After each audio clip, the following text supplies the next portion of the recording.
Hi there guys, in this video we're going to have a look at one of the circle theorems commonly known as Star Trek or sat-nav, I quite like as well.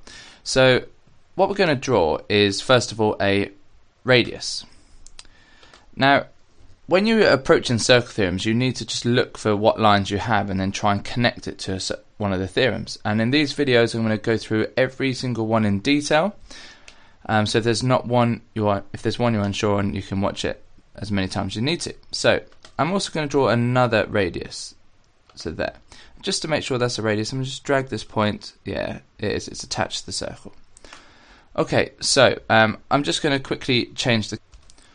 Okay, so from these radius, what I'm going to do is I'm going to draw a chord this time. So from one end, instead of going to the center, I'm going to go to another point on the circumference, and that's what we mean by a chord. So that's a chord.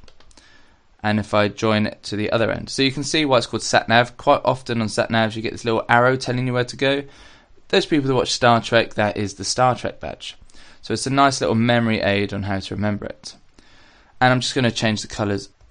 Okay, so throughout all these videos I'm always going to draw my chords in blue and I'm going to do my radii in red. So now let's measure some of these angles, and I'm just going to focus on these two angles here for this one.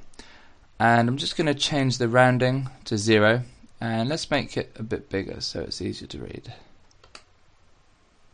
Okay, there you go. I'll just pull these numbers out. Okay, so when I drag this point, you should be able to see, so if I stop there, you should be able to see a pattern.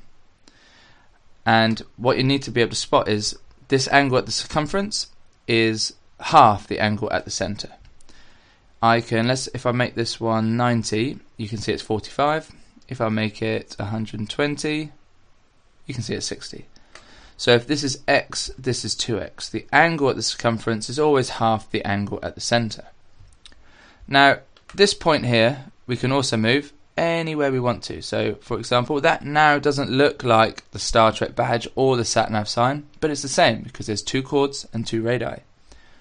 And that's what you're looking out for. So they can try and confuse you by making it look like this. You just got to try and imagine it coming round here.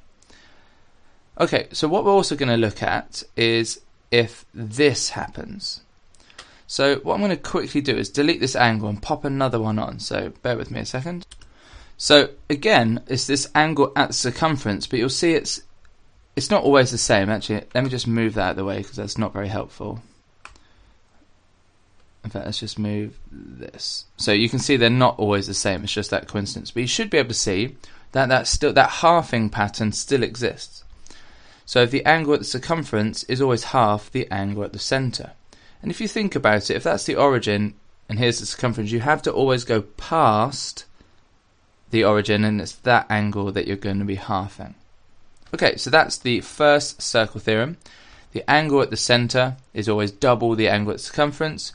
Or the other way around, the angle at circumference is always half the angle at the center. Remember, you're looking for two radii and two chords. But normally, you'll see it looking like that.